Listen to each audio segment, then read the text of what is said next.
Until tonight. The words hung in the air like a question and an answer at the same time. Elena looked around at all the faces watching her. People who'd been strangers an hour ago but now felt like witnesses to something important. She'd spent 3 years hiding, running, trying to disappear. And in one night, by playing one piece of music, she'd been found. Professor Chen pulled out his phone with trembling fingers. "I need to make some calls," he said. "People need to know you're alive, that you're okay." "I'm not okay," Elena said quietly. "And I'm not ready for everyone to know where I am. Not yet." The professor paused, his thumb hovering over his screen. Then he nodded and put the phone away. "When you're ready, then. But Elena, you can't go back to how things were. You can't go back to sleeping in shelters and running from who you are. That's not survival. That's just a slower way of dying." "I don't have any other choice," Elena said, but her voice lacked conviction. Something had changed tonight. She could feel it, something fundamental shifting inside her chest. "There's always a choice," Mrs. Chen said. She sat down at the table and fixed Elena with a stare that could probably melt steel. "Here's what's going to happen. You're going to stay in my spare room tonight. I live above the restaurant and the space is small but clean. Tomorrow we're going to figure out what comes next. But tonight you sleep in a real bed with a full stomach." "Understood." Elena opened her mouth to protest, to say she couldn't accept charity, that she'd imposed, that she didn't deserve it. But Mrs. Chen held up one hand to stop her. "This isn't charity. This is humanity. You played for a meal and I'm providing it. The room is part of the meal. Don't insult me by refusing." Despite everything, Elena smiled. It was small and uncertain, but it was real. "Okay," she whispered. "Thank you." Professor Chen stood up, and for an old man, he suddenly had a lot of energy. "I'm calling the conservatory tomorrow. You know I'm on the board now? We have scholarships, programs for returning students, support systems that didn't exist when you left. If you want to play again, if you want to study, we can make it happen." "I don't know if I'm ready for that," Elena said, but she didn't say no.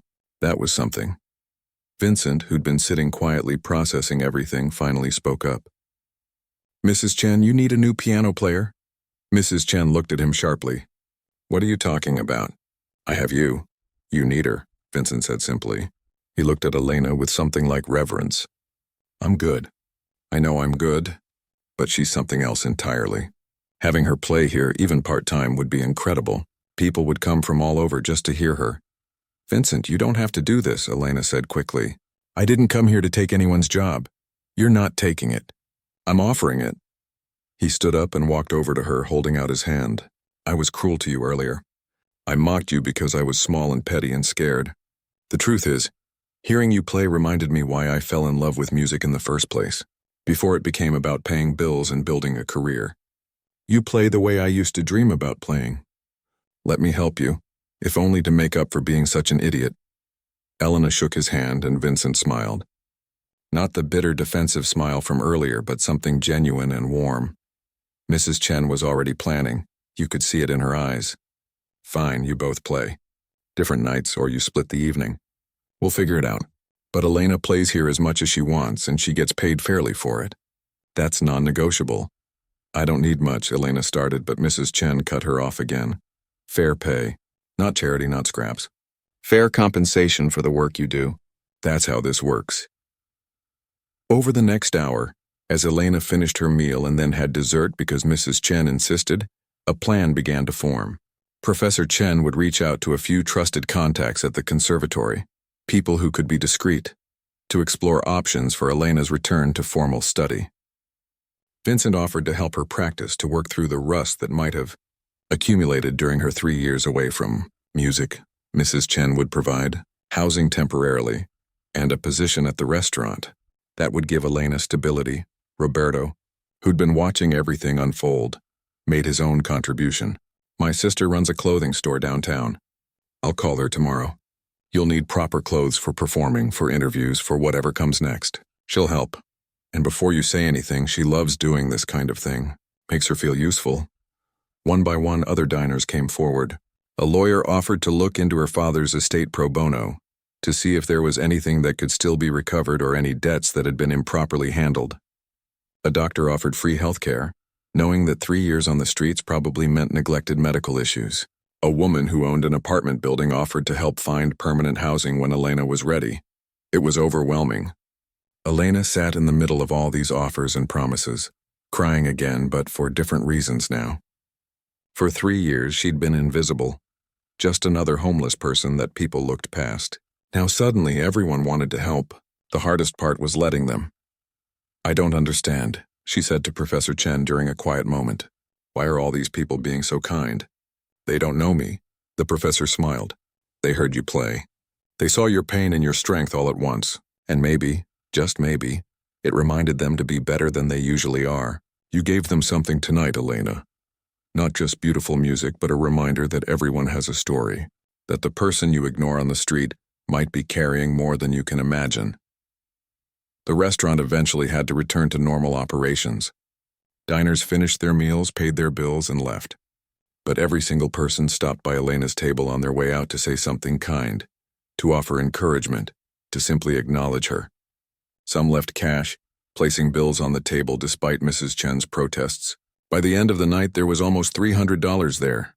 "People are good," Mrs. Chen said, gathering up the money and putting it in Elena's hands. "They forget sometimes, get caught up in their own lives. But deep down, most people want to help. They just need a reason to remember." That night, Elena slept in Mrs. Chen's spare room. It was small, like she'd warned, barely big enough for a bed and a dresser. But the sheets were clean and soft. The blanket was warm, and for the first time in 3 years, Elena felt safe. She lay in the darkness, listening to the sounds of the city outside, and thought about her father. She could almost hear his voice, that gentle way he'd had of teaching. "Music isn't about being perfect," he used to say. "It's about being honest. The piano doesn't judge you. It just reflects what you bring to it. Bring pain, and it shares your pain. Bring joy, and it amplifies your joy. The instrument is just a mirror, Elena. What matters is having the courage to look into it." For 3 years, she'd been too afraid to look, too afraid of what she'd see, of what she'd feel. But tonight, she'd finally found the courage. And instead of just pain, she'd found something else too. Hope, maybe, or at least possibility. The next morning, Mrs. Chen made breakfast. Real breakfast with eggs and toast and fresh fruit. She sat across from Elena at her small kitchen table and said, "Professor Chen is coming by at 10. He wants to talk about the conservatory. You don't have to commit to anything, but at least listen. Can you do that?" Elena nodded, her mouth full of scrambled eggs. "Good. After that, Vincent wants to come by. He has some ideas about practice schedules and repertoire, and Roberto's sister is bringing clothes by this afternoon." Mrs. Chen paused. "It's going to be a lot, all these people and plans. If it's too much, you tell me. We can slow down." "No," Elena said. "I've been moving slowly for 3 years. Maybe it's time to move fast instead." The meeting with Professor Chen was emotional but productive. He'd already spoken to the dean and several department heads at the conservatory. They were prepared to offer Elena a full scholarship to complete her degree, plus a stipend for living expenses. There would be support services available, counseling, whatever she needed to successfully transition back to student life. "There's no pressure," the professor emphasized. "You can start next semester, or the one after that, or whenever you're ready. But the offer stands. Your talent is too extraordinary to waste." Elena agreed to think about it. It was strange having options again. For so long, her only choice had been survival. Now suddenly there were paths opening up, futures becoming possible. Vincent arrived in the afternoon with sheet music and a portable keyboard. "I know it's not a real piano," he said apologetically, "but we can use it to work through some pieces. Get your fingers moving again." They spent 2 hours playing together, trading off on the keyboard, discussing technique and interpretation. Vincent was actually an excellent teacher, patient and encouraging. And to Elena's surprise, her playing was still there. Rusty, yes, and she tired quickly, but the fundamental skill remained. It was like riding a bicycle, her father used to say. Once your body learns, it never fully forgets. "You're remarkable," Vincent said at the end of their session. 3 years away, and you're still better than most people who practice daily. Imagine what you could do with proper training again. That evening, Elena played at Bellanota again. Not because she had to, but because she wanted to. Mrs. Chen had spread the word among regular customers, and the restaurant was packed. People came to hear the mysterious pianist, the homeless woman who'd turned out to be music royalty. She played for 2 hours, working through pieces from memory. Chopin and Rachmaninoff, Beethoven and Debussy. Some of it was rough, places where her memory failed or her fingers stumbled. But the audience didn't care. They heard what mattered, the emotion and honesty that her father had always talked about. When she finished, the applause was just as thunderous as the night before. But this time Elena stood and faced the crowd. She didn't try to hide or run.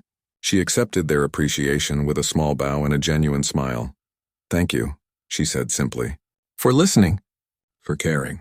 For helping me remember why this matters."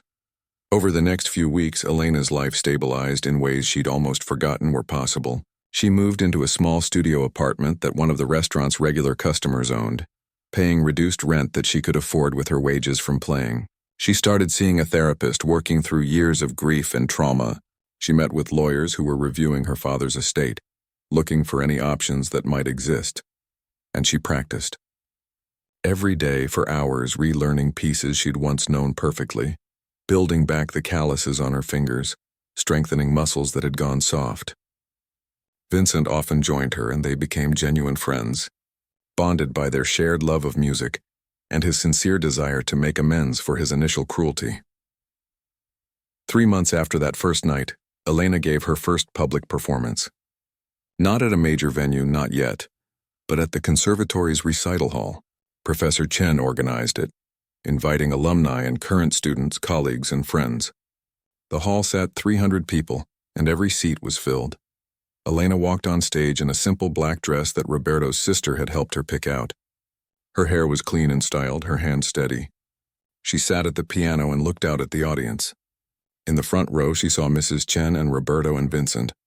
She saw Professor Chen with tears already forming in his eyes. She saw faces of people who'd helped her, people who'd believed in her when she'd stopped believing in herself. And in her mind, she saw her father, not as a ghost or a memory, but as a presence, a feeling. The music he'd taught her, the values he'd instilled, the love he'd given, all of it was still there. It had never really left. She'd just forgotten how to access it. She played her father's favorite pieces that night, the music that had defined his career and shaped her childhood. The Chopin nocturnes he'd performed just months before he died. The Rachmaninoff he'd won competitions with. The Beethoven he'd said spoke to the human soul in ways words never could. When she finished, when the last note faded into silence, Elena stood and spoke to the audience. Her voice was clear and strong, nothing like the desperate whisper from 3 months earlier. "My father used to say that we're all broken in some way. Life cracks us, wears us down, leaves us damaged. But music has this power to find those cracks and fill them with something beautiful. Not to fix us, because maybe we can't be fixed, but to make our brokenness part of the art, part of the story." She paused, looking around the hall. "I've been broken for a long time. I ran from the cracks, tried to hide them, tried to pretend I could be something other than damaged. But a few months ago, a woman I'd never met took a chance on me. She let me play for a plate of food. And in doing so, she helped me understand that my brokenness doesn't disqualify me from making music. If anything, it makes the music more true." The standing ovation lasted 10 minutes. People were crying, hugging each other, celebrating not just the performance but what it represented. A return, a resurrection, a second chance made real. After the concert, Elena was surrounded by well-wishers. Some of them were her father's old colleagues, people she hadn't seen since his funeral. They hugged her and told her how proud he'd be. Others were new friends, people she'd met during her recovery. And some were strangers who'd come simply because they'd heard the story and wanted to witness this moment. Through it all, Mrs. Chen stood to the side, watching with quiet satisfaction. When Elena finally extracted herself from the crowd and came over, the older woman pulled her into a fierce hug. "Your father would be proud," Mrs. Chen whispered. "Not just of your playing, but of your courage. It takes strength to fall. It takes even more to get back up." "I couldn't have done it without you," Elena said. "Without everyone who helped." "Maybe," Mrs. Chen acknowledged. "But we could only help because you were willing to try. That first night, you could have kept walking past my restaurant. You could have stayed silent and invisible. But you asked for a chance. Everything else came from that one moment of bravery." Elena still played at Bellinate every Tuesday evening. It became a tradition, something the neighborhood came to expect and treasure. She enrolled at the conservatory for the spring semester and threw herself into her studies with the intensity of someone making up for lost time. She gave more concerts, slowly building a reputation not just as Dmitri Volkov's daughter, but as Elena Volkov, a pianist worth hearing in her own right. And every Tuesday, without fail, there was an empty table reserved at Bella Notte. Mrs. Chen kept it available, just in case someone else might wander in from the cold, desperate and hungry, looking for a second chance. Because she'd learned, just like everyone else that night 3 months ago, that you never knew whose life might change with one small act of kindness, one moment of faith in a stranger's potential. The piano sat waiting, always ready, always willing to share its voice with anyone brave enough to play. And sometimes, if you listened carefully on Tuesday evenings, you could hear not just Elena's music but echoes of her father's teachings, his love, his belief that music could heal what words could not, that broken things could still make beautiful sounds. That coming home, no matter how long the journey, was always possible if you had the courage to try. Mrs. Chen disappeared into the kitchen and returned with a feast. Not just one plate, but dish after dish. Pasta with homemade sauce, fresh bread still warm from the oven, salad with olive oil and vinegar, chicken that had been roasting all day. She placed everything on the best table in the house right by the window and pulled out a chair for Elena herself. "Eat," Mrs. Chen commanded, "and while you eat, tell us everything. Not just the quick version, the real story. These people here, they heard you play. They cried with you. They deserve to know." Elena sat down slowly, like she still couldn't quite believe this was happening. The smell of the food made her stomach cramp with hunger. She'd told the truth about not eating in 2 days, but it had actually been closer to 3. When you're homeless, when every dollar matters, food becomes a luxury you sometimes can't afford. She picked up a fork with shaking hands and took a bite of pasta. The taste hit her like a memory, rich and warm and real. For a moment, she just closed her eyes and chewed, letting herself enjoy something simple and good. Then she opened her eyes and found everyone still watching, still waiting. Professor Chen had pulled up a chair across from her. Vincent sat nearby. Mrs. Chen stood with her arms crossed, protective and fierce. Roberto had abandoned his host stand completely. Even people from other tables had moved closer, creating a semicircle around her. My father was 58 when he died. Elena began between bites. She was trying to eat slowly, but her body wanted to inhale everything. People always said he looked younger. He had this energy, this joy when he played, like he was 20 years old and discovering music for the first time every single performance. Professor Chen nodded. "I saw him play just a few months before he died. A concert in Philadelphia. He performed the Chopin nocturnes. I remember thinking he was at the peak of his powers. Nothing seemed wrong. Nothing was wrong," Elena said. "At least not physically. His heart just stopped one night. He was at home sitting in his chair reading a book. I was the one who found him the next morning. He looked peaceful, like he'd just fallen asleep." She paused to take another bite, gathering her thoughts or maybe her courage. "The funeral was huge, like the professor said. I barely remember most of it. I was in shock, I think, going through the motions.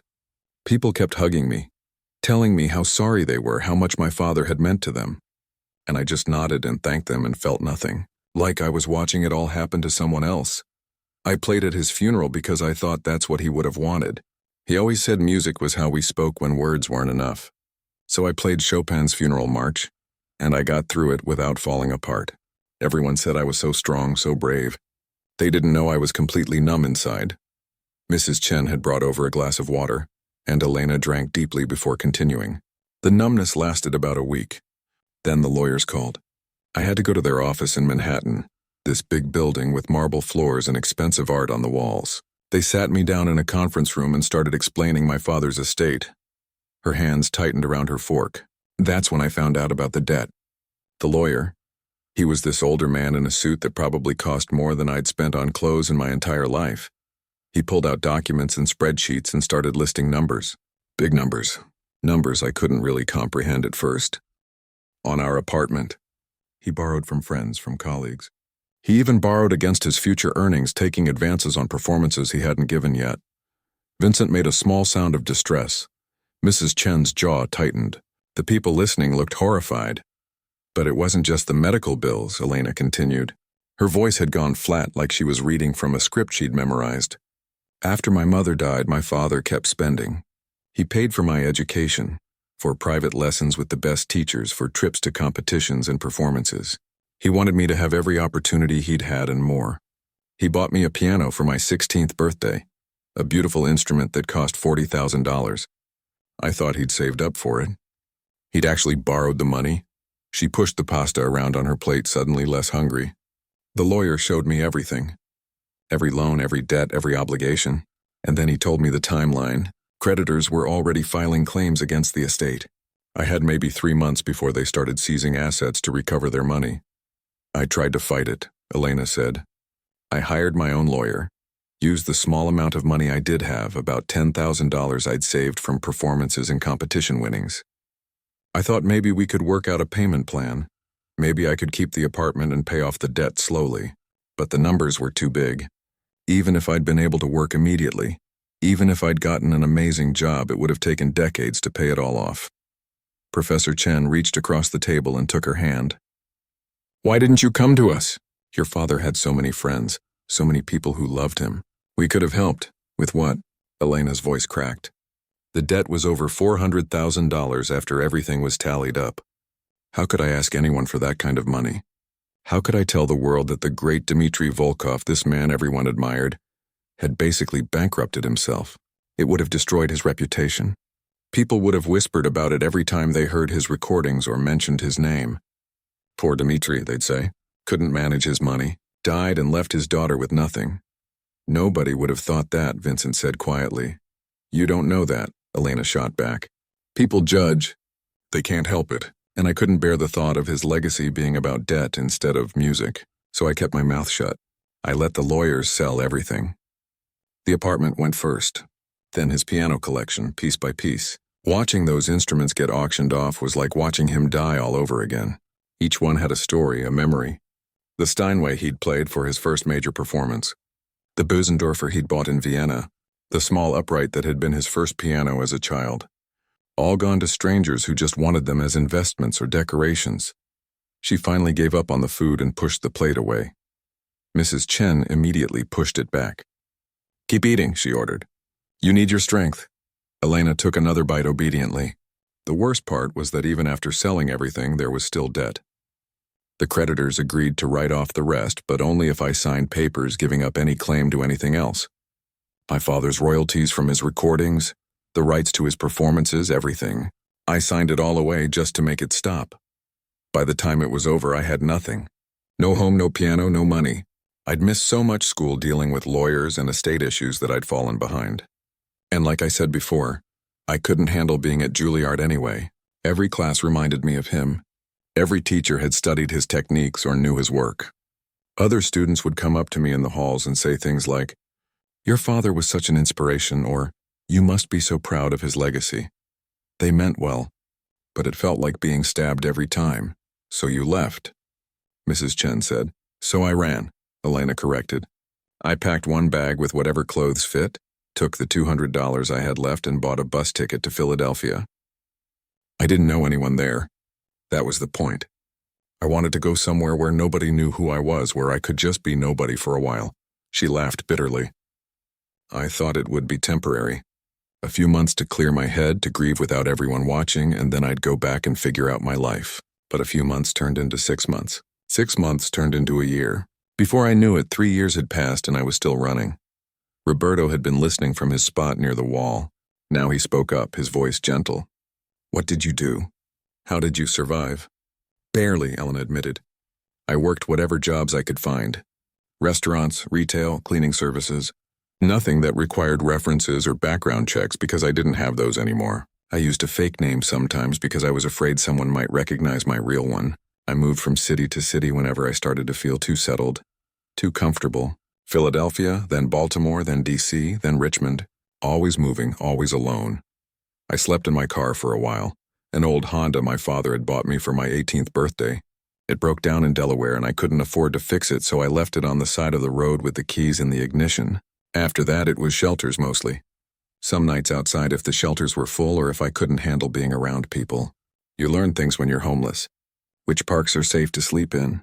Which restaurants throw away the best food? How to make $20 last a week. The restaurant was completely silent. Some of the diners were crying again, but these were different tears. Not the transcendent joy of her music, but the pain of her story. I stopped playing piano completely, Elena continued. For 3 years, I didn't touch a single key. I avoided music altogether. I'd cross the street if I heard a piano playing in a bar or restaurant. I'd turn off the radio if classical music came on. It hurt too much. Every note reminded me of what I'd lost. Not just my father, but myself. The person I was supposed to become. There were times I thought about ending it, she admitted quietly. Several people gasped, but she kept talking. Times when it seemed easier to just stop fighting, but I never could quite do it. Something kept me going. Maybe stubbornness. Maybe cowardice. Maybe just the stubborn hope that someday it might hurt less. Professor Chen had tears streaming into his beard. Your father loved you more than anything in the world. He talked about you constantly. He was so proud of your talent, your dedication, your heart. If he'd known you were suffering like this, if he'd known what his death would do to you, it would have destroyed him. I know, Elena whispered. That's why I couldn't ask for help. Couldn't let anyone find me, because if they did, if people knew the truth, then his sacrifice would have been for nothing. He gave up everything to give me opportunities to make sure I could pursue music. And I threw it all away. You didn't throw it away, Mrs. Chen said firmly. You survived. That's what you did. You survived grief and poverty and loss, and you kept going. That takes more strength than playing any piano. Elena shook her head. It didn't feel like strength. It felt like cowardice. Running away instead of facing things. Until tonight, Vincent said. The older man's wineglass shook in his hand so badly that red drops spilled onto the white tablecloth. He set it down quickly, but the damage was done. A dark stain spread across the fabric like blood. Nobody noticed except him. Everyone else was still focused on Elena, still caught in the aftermath of what they'd just witnessed. I know who you are, the man said. His voice cracked on the last word, breaking like old wood under pressure. The restaurant, which had just started to return to some version of normal, went silent again. Elena looked up sharply, her tear-stained face suddenly cautious, almost frightened. She took a half-step backward, bumping into the piano bench. The man moved away from his table, walking slowly through the crowd.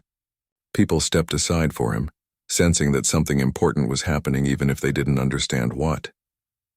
He was tall but stooped, like life had bent him forward over the years.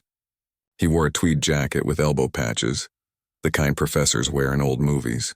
His eyes were red, not just from recent tears but from something deeper, older. When he got close enough, he stopped and stared at Elena like he was trying to memorize every detail of her face. His hands trembled at his sides. You're Elena Volkov, he said, and this time his voice was stronger, more certain. You're Dmitri Volkov's daughter. The name hit the room like a physical force. Several people gasped. Vincent actually stumbled backward, grabbing the piano for support. Mrs. Chen's hand went to her mouth. Even people who didn't immediately recognize the name could tell from everyone else's reaction that it meant something important. Roberto, still standing at his host stand, felt his legs go weak. Dmitri Volkov. Even he knew that name, and he wasn't particularly into classical music. You didn't have to be. Volkov had been one of those rare musicians who transcended their genre, who became famous enough that even regular people knew who he was. He'd won the International Tchaikovsky competition decades ago, beating out hundreds of the world's best pianists. He'd performed at Carnegie Hall, at the Royal Albert Hall in London, at venues most musicians only dreamed about. His recordings still sold thousands of copies every year, and he'd died 3 years ago. Roberto remembered seeing it on the news, remembered the tributes and the obituaries. A heart attack, sudden and unexpected. The music world had mourned him for months. Professor Chen, Elena whispered, and the old man's face crumpled. Fresh tears spilled down his cheeks, getting caught in his beard. You remember me, he said, and it wasn't really a question. I hoped you would, but I wasn't sure. It's been so long. Elena nodded slowly. You taught at the conservatory. You studied with my father when you were young. He was more than my teacher, Professor Chen said. His voice was thick with emotion, the words coming slowly like each one cost him something. He was my mentor, my friend. He showed me what music could be, what it should be. Everything I became as a musician, I owe to him. The professor turned to address the room, needing everyone to understand. Dmitri Volkov was one of the greatest pianists of his generation. Maybe of any generation. When he played, it was like the piano became part of him, or he became part of it. You couldn't tell where the man ended and the music began. I attended every performance I could. traveled hundreds of miles just to hear him play, and when he died, he trailed off, unable to finish. Everyone waited, holding their breath. I went to his funeral, the professor continued after a moment. 3 years ago. It was in New York, at a big church in Manhattan. There must have been 1,000 people there. Musicians who'd worked with him, students he'd taught, people who'd only heard his recordings but felt like they knew him. And his daughter was there, standing at the front looking lost. He turned back to Elena, his eyes searching her face. You played at his funeral. You performed one of his favorite pieces. You were brilliant, even in your grief. Maybe because of your grief. And then afterward, you disappeared. Nobody knew where you'd gone. We tried to find you, tried to make sure you were okay, but you just vanished. Mrs. Chen moved closer, her sharp eyes studying Elena with new understanding. What happened to you, child? Elena's face had gone pale. She looked like she wanted to run, to flee back into the cold night where at least she'd been anonymous. But there was nowhere to go.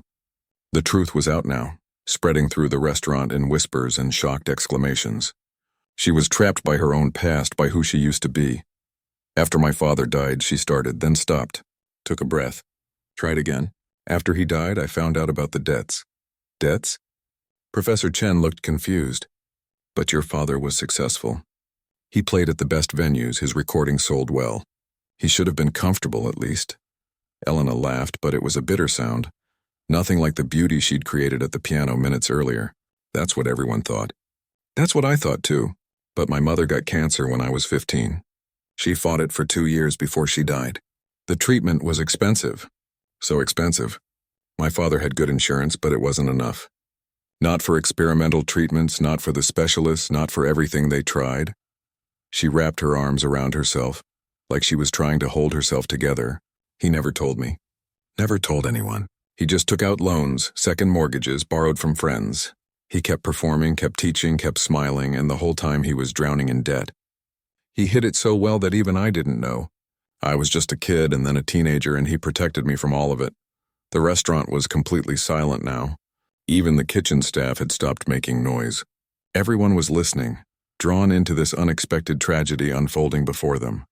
When he died, everything fell apart so fast, Elena continued.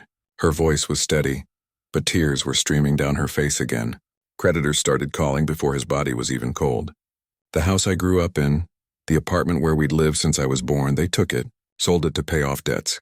His piano collection, instruments he'd owned for decades, pieces that meant everything to him, they auctioned them off one by one. I tried to stop it, tried to fight, but I was 22 and I didn't understand any of it. The lawyers used words I couldn't follow and moved papers I couldn't read fast enough. Vincent had sat down on the piano bench, looking like he might be sick.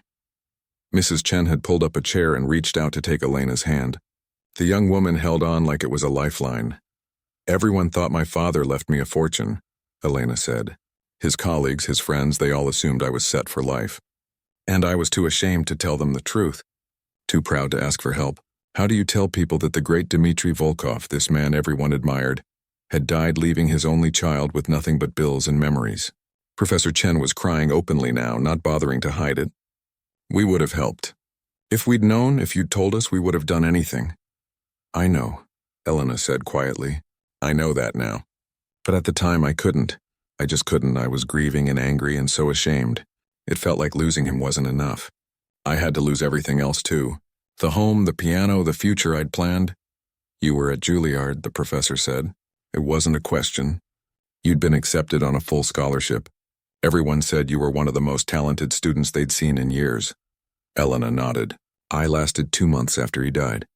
I tried to keep going, tried to act like everything was fine. But every time I sat at a piano, all I could see was him. All I could hear was his voice, teaching me, guiding me, praising me. The pain was too much, so I stopped going to classes, stopped playing, eventually stopped showing up at all. They reached out, tried to help, but I ignored them. I just wanted to disappear. She pulled her hand away from Mrs. Chen's and wrapped both arms around herself again. I left New York, started moving around city to city. I took whatever work I could find. Waited tables, cleaned houses, worked night shifts at convenience stores. Nothing that required references or background checks. Nothing that would connect me to who I used to be. I slept in shelters in my car until it broke down wherever I could find a spot.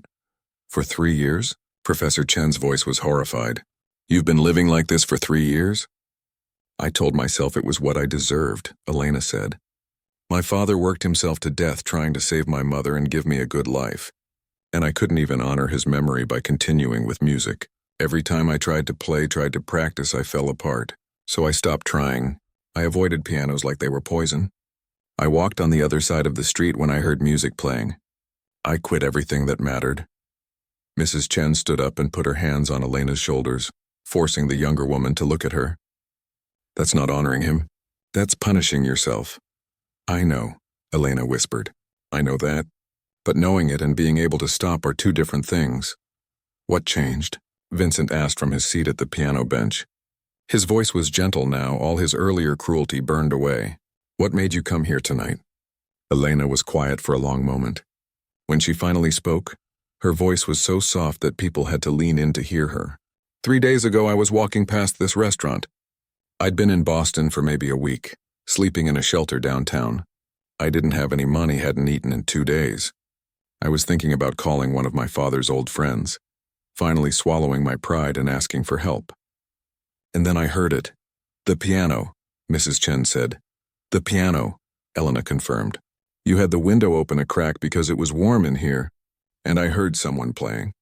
It wasn't a complicated piece, nothing too impressive, but something about it, something in the sound, it broke something inside me. Or maybe it fixed something. I don't know. She looked around the restaurant at all the faces watching her. I realized I'd been running for 3 years. Running from music, from memories, from everyone who knew me, and it hadn't helped. I was still hurting just as much as the day he died. Maybe more. The only thing I'd accomplished was making myself alone. So you decided to play, Professor Chen said. So I decided to try, Elena corrected. I'd walked away from every piano I'd seen for 3 years. But tonight, standing outside in the cold, hungry and tired and so lost, I thought maybe it was time to stop running. Even if it hurt. Even if it broke me. At least then I'd have tried. She looked at the piano, at the Steinway that had helped her tell her story. I didn't expect it to feel like that. When I sat down and put my hands on the keys, I expected pain. I expected to fall apart. But instead it felt like coming home, like my father was there with me, guiding my fingers, helping me remember who I used to be. The professor walked up to her and pulled her into a hug. This old man who'd studied under her father decades ago, who'd built his whole career on lessons learned from Dmitri Volkov, holding the daughter who'd inherited not just talent, but pain. He'd be so proud of you, he whispered into her hair. Not for the playing, though God knows that was extraordinary, but for finding your way back, for being brave enough to try again. The first notes that came from the piano were soft, almost hesitant. Elena's fingers touched the keys like someone greeting an old friend they hadn't seen in years. Gentle, careful, filled with emotion that words couldn't quite capture. For those first few seconds, you could barely hear the music over the clinking of silverware and the murmur of confused conversations. But then something changed. Elena's hands began to move faster, more confident. The gentle introduction gave way to something powerful, something that demanded attention. Within seconds, the entire restaurant fell silent.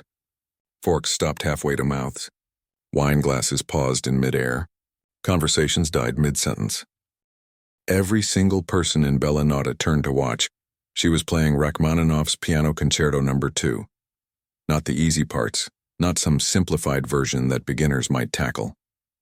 No, she was playing the real thing, the piece that makes professional pianists nervous, the composition that separates truly great players from merely good ones. Her fingers flew across the keys with impossible precision, hitting notes that seemed to come faster than thought itself. Roberto stood frozen at his host stand, his tablet forgotten in his hand. He'd heard hundreds of performances in this restaurant over the years. Vincent was good, no question about it. They'd had other guest pianists too, people with impressive credentials and years of training. But this was something different. This was something he'd never heard before, not in person, maybe not ever. The music swelled and grew, filling every corner of the restaurant. It wasn't just sound anymore. It was emotion made physical, feelings you could almost touch. The melody carried sadness and joy all at once, speaking of loss and hope and memories too beautiful and painful to put into words. Elena swayed slightly as she played, her whole body involved in the performance, not just her fingers. At the bar, Vincent's wine glass slipped from his hand. It hit the counter with a loud crack, red wine spilling across the polished wood, but he didn't even notice. His face had gone completely pale, his mouth hanging open in shock. All his earlier mockery, all his cruel laughter had vanished like smoke.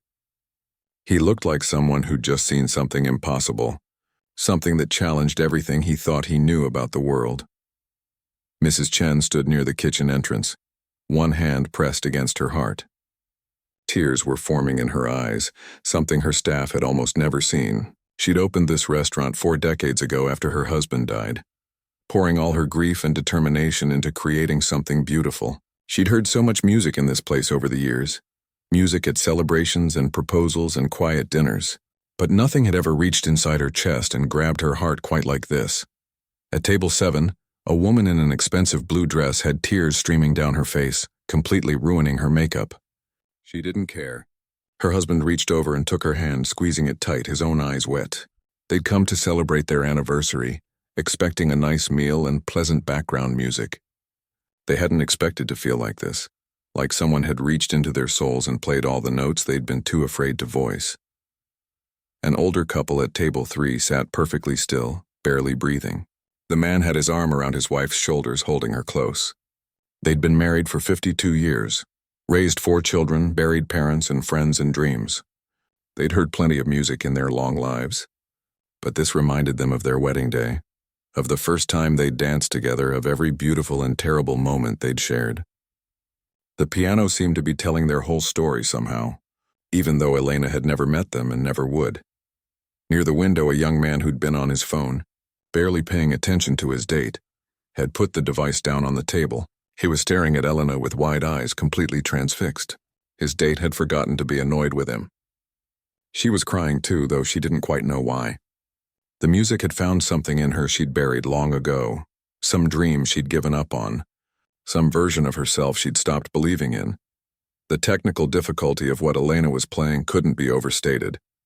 Her left hand handled complicated bass patterns, while her right hand danced through melodies that would tie most pianists in knots. There were runs that covered the entire keyboard in seconds, jumps that required perfect timing and accuracy, dynamics that went from barely audible to thunderously loud and back again. One wrong note, one moment of hesitation, and the whole thing would fall apart. But Elena didn't make mistakes. Every note was exactly where it should be, every phrase perfectly shaped. It was like watching someone speak their native language, so fluent and natural that you forgot they were following any rules at all. The music just flowed out of her, endless and perfect. Roberto realized he was crying. He who prided himself on staying professional no matter what, who'd maintained his composure through fights and proposals and even one heart attack, had tears running down his face. He tried to wipe them away discreetly, but his hands were shaking too much. In the kitchen, the cooks had stopped working. The head chef, a large man named Paolo who ran his kitchen with military precision, stood in the doorway with a wooden spoon still in his hand, sauce dripping onto the floor. His entire staff crowded behind him, trying to see through the small window in the door. Nobody was making food. Nobody cared. How could pasta matter when something like this was happening? Vincent had stumbled away from the bar and moved closer to the piano like someone in a trance. His professional pride, his ego, his carefully constructed self-image of being a talented musician, all of it was crumbling. He could hear things in Elena's playing that he'd studied for years to understand. The subtle rubato, the way she let certain notes breathe while pushing others forward, the emotional intelligence behind every choice. This wasn't just technical mastery, though God knows she had that. This was artistry at a level he'd only dreamed about. The piece built toward its climax, the part where everything comes together in a surge of overwhelming emotion. Elena's hands moved so fast they were almost a blur. The piano sang and roared and whispered and screamed somehow all at once. The restaurant's expensive sound system, its carefully designed acoustics, all seemed inadequate for the power of what was happening. The music needed more space, more air, a concert hall instead of a restaurant. Several people in the audience were openly sobbing now. Not quiet, dignified tears, but real crying, the kind that comes from somewhere deep and won't be stopped. A businessman at table 9 had his face in his hands, his shoulders shaking. He'd come to Bella not to close a deal, to schmooze a client over expensive wine, He couldn't remember why that had seemed important. The music was stripping away all his carefully maintained walls, showing him things about himself he'd tried to ignore. Mrs. Chen had sat down in the nearest chair, something she almost never did during dinner service. She looked like she'd aged 10 years and gotten younger at the same time, if that made any sense. Her restaurant, her piano, this impossible moment, it was all too much and not nearly enough. Elena reached the final section of the piece, where everything resolves. The chaos and passion of the earlier movements gave way to something that felt like peace, or at least acceptance. Her playing softened, became almost tender, like a lullaby for the broken-hearted. The notes fell like gentle rain, washing away pain, offering comfort to anyone who would listen. When she played the final chord, Elena held it until the last vibration faded into silence. Then she lifted her hands from the keys and placed them in her lap. She sat very still, her head bowed, her shoulders rising and falling with deep breaths. She looked exhausted, like she'd run a marathon or fought a battle. In a way, maybe she had. For a long moment, absolutely nothing happened. The restaurant remained frozen in silence. It was like everyone needed time to come back to themselves, to remember where they were and who they were. The music had taken them somewhere else, and returning took effort. Then someone started clapping. Just one person at first, then another. Then suddenly the entire restaurant erupted in applause. It wasn't polite, restrained clapping like you'd hear at the end of a nice meal. This was thunderous, almost violent in its intensity. People were on their feet, some of them shouting, others still crying. The sound was deafening. Elena looked up, seeming surprised by the reaction. Her face was flushed, her eyes wide. She'd been so lost in the music that she'd almost forgotten where she was, forgotten the deal she'd made, forgotten everything except the piano and the notes and the feelings pouring through her. Mrs. Chen stood up, wiping her eyes with the back of her hand. She walked toward the piano with purpose, and the crowd parted for her. When she reached Elena, she took both of the young woman's hands in hers, not caring about the dirt or anything else. "You'll eat," Mrs. Chen said, her voice thick with emotion. "You'll eat as much as you want, and you'll never pay for a meal in my restaurant again. Do you understand me? Never." Elena's composure finally broke. Tears started streaming down her face as she nodded, unable to speak. Mrs. Chen pulled her up from the piano bench and wrapped her in a tight hug. This fierce old woman who'd survived so much, holding this broken young woman who'd just proven she could still create beauty despite everything. The applause continued, wave after wave of it. People were wiping their eyes, hugging each other, laughing and crying at the same time. It was like something had shifted in the room, like they'd all shared an experience that bound them together, strangers united by music and unexpected grace. Vincent finally moved. He walked up to the piano on shaky legs and placed one hand on the Steinway's glossy surface. He looked at Elena with an expression that mixed awe and shame and something like grief. When he spoke, his voice was barely a whisper. "Where did you learn to play like that?" Elena pulled back from Mrs. Chen's embrace and wiped her face. For a second, it looked like she might not answer. Then she took a breath and said simply, "My father taught me." "Your father must be an incredible teacher," Vincent said. "He was," Elena replied, and something in those two words, the past tense, the finality, made Vincent take a step back.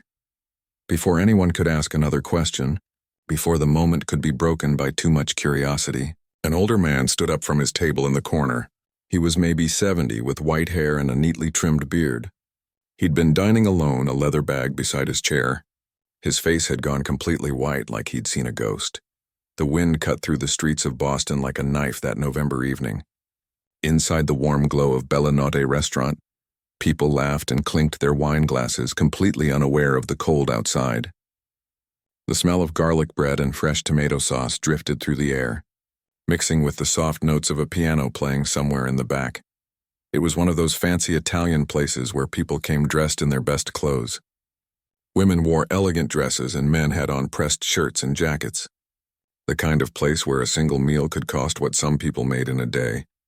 But nobody inside seemed to worry about that. They were too busy enjoying their Friday night, celebrating promotions, anniversaries, or just the simple joy of good food and better company. Near the entrance, a tall man in a crisp black suit stood at the host stand.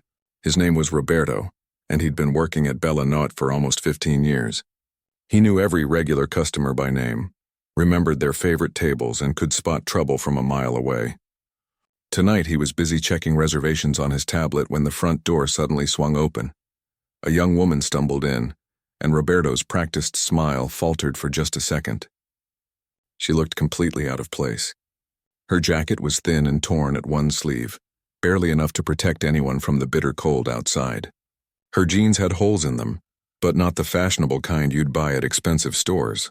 These were real tears worn through from time and use. Her shoes were even worse, held together with what looked like duct tape, and her hair hung in tangled strands around her face. But it was her eyes that caught Roberto's attention. They weren't dull or empty like you might expect. Instead, they held something else. Desperation, yes, but also a strange kind of dignity, like someone who'd fallen far but hadn't forgotten who they used to be. She stood there for a moment just inside the doorway, letting the warmth wash over her. Her hands were shaking, though whether from cold or hunger or fear it was hard to tell. Maybe all three. She looked around the restaurant, taking in the white tablecloths, the gleaming silverware, the well-dressed diners who were now starting to notice her presence. Roberto stepped forward, his professional instincts kicking in. He'd dealt with this kind of situation before. Homeless people sometimes wandered in looking for warmth or hoping for charity. Usually, he'd politely but firmly guide them back outside, maybe slip them a few dollars if the boss wasn't looking. But something made him hesitate this time. The woman took a deep breath and walked up to his stand. Up close, Roberto could see she was younger than he'd first thought. Maybe mid-20s at most. There was dirt under her fingernails and a small cut on her cheek that looked a few days old. "Excuse me," she said, her voice quiet but steady. "I know this is going to sound strange, but I have a request." Roberto glanced around nervously. A few of the nearby tables had stopped their conversations and were watching. He could feel the weight of their stares, their judgments. This was exactly the kind of scene that could upset the carefully maintained atmosphere of Bella Notte. "I haven't eaten in 2 days," the woman continued, meeting his eyes directly. "I saw you have a piano here. I can play. Would you let me perform for just one meal?" "Anything. Even just bread, please." For a moment, Roberto didn't know what to say. He'd heard a lot of requests in his time, but this was new. Before he could respond, a voice cut through from across the room. "The piano?" It was Vincent, the restaurant's regular pianist, sitting at the bar during his break with a glass of red wine. He laughed, a sharp, unkind sound. "You want to play our piano?" Vincent was one of those musicians who'd studied at good schools but never quite made it to the big stages. He made decent money playing at places like Bella Notte, taking requests from diners and playing smooth jazz versions of popular songs. He was good at what he did, but there was always a bitter edge to him, like he thought the world owed him more than he'd gotten. He slid off his bar stool and walked closer, swirling his wine. "That's a Steinway grand, sweetheart. Do you have any idea what that piano is worth? Probably more than you've ever seen in your entire life." A few people at nearby tables chuckled. One man whispered something to his wife, and she covered her mouth, trying not to laugh too loudly. The woman's face flushed red, but she didn't back down. She kept her chin up even as her hands continued to tremble. "I know what a Steinway is," she said quietly, "and I know how to play one." This just made Vincent laugh harder. "Oh, you know how to play one? Let me guess. You took some lessons when you were a kid. Maybe learned chopsticks or Twinkle, Twinkle, Little Star?" More laughter rippled through the restaurant now. People had fully turned away from their meals to watch the spectacle. Some looked amused, others uncomfortable, but everyone was watching. It was like a car crash that you couldn't look away from. Roberto felt torn. Part of him wanted to end this right now, to escort the woman out before things got worse. But another part of him, a part he didn't quite understand, wanted to see what would happen next. There was something about the way she stood there, taking the mockery without crumbling, that seemed almost noble. "Please," the woman said again, this time addressing Roberto directly. "Just give me a chance. If I'm terrible, I'll leave immediately. But if I can play well, just one plate of food. That's all I'm asking." Vincent opened his mouth to say something else, probably something even crueler, but a new voice cut him off. "Let her play." Everyone turned. From the back office, an older woman had emerged. This was Mrs. Chen, the owner of Bella Notte. She'd opened this restaurant 40 years ago with money she'd saved working 3 jobs. She'd built it from nothing, and everyone who worked there both respected and feared her. When Mrs. Chen spoke, people listened. She was short, barely 5 feet tall, with gray hair pulled back in a neat bun. She wore simple black pants and a white blouse. No jewelry except for a thin gold wedding band, but there was something commanding about her presence. She walked slowly through the restaurant, her sharp eyes taking in everything. The laughing diners, Vincent with his wine glass, Roberto frozen at his post, and the young woman standing there in her torn clothes. Mrs. Chen stopped a few feet away from the woman and looked her up and down. Not with disgust or pity, but with careful assessment, like she was trying to see past the surface to something deeper underneath. "What's your name?" Mrs. Chen asked. "Elena," the woman replied. "Elena, that's a pretty name." Mrs. Chen crossed her arms. "You really think you can play my piano?" "Yes, ma'am. Vincent here went to the New England Conservatory. He's been playing professionally for 12 years. You think you're better than him?" Elena hesitated, then said something surprising. "I don't need to be better than him. I just need to be good enough to earn a meal." Mrs. Chen studied her for another long moment. Then she nodded once decisively. "All right, you'll play. One song. If it's good, you eat. If it's not, you leave quietly. No arguments, no begging. Deal?" "Deal," Elena said immediately. Vincent sputtered in protest. "Mrs. Chen, you can't be serious. This is ridiculous. She probably can't even read music, and she wants to play our Steinway with her dirty hands." Mrs. Chen silenced him with a look. "My restaurant, my rules. If you don't like it, Vincent, you can take the rest of the night off." Vincent's mouth snapped shut.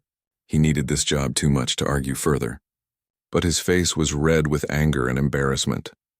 Roberto stepped aside as Elena made her way toward the piano at the far end of the restaurant. Every eye followed her. Some people looked curious now, wondering if maybe this would actually be entertaining. Others looked annoyed, like their elegant evening had been ruined by this disruption. A few looked sympathetic, though they kept those feelings hidden. Elena walked slowly, her taped-together shoes barely making a sound on the polished floor. When she reached the piano, she stopped and just stared at it for a moment. It really was beautiful. A glossy black Steinway that reflected the warm restaurant lights. The kind of instrument that deserved respect, that demanded excellence from whoever dared to touch it. She pulled out the bench and sat down carefully, like she was afraid she might break something. Her dirty fingers hovered over the pristine white and black keys. For a moment, nothing happened. The restaurant held its breath. Then Elena closed her eyes, took one deep breath, and let her hands fall to the keys.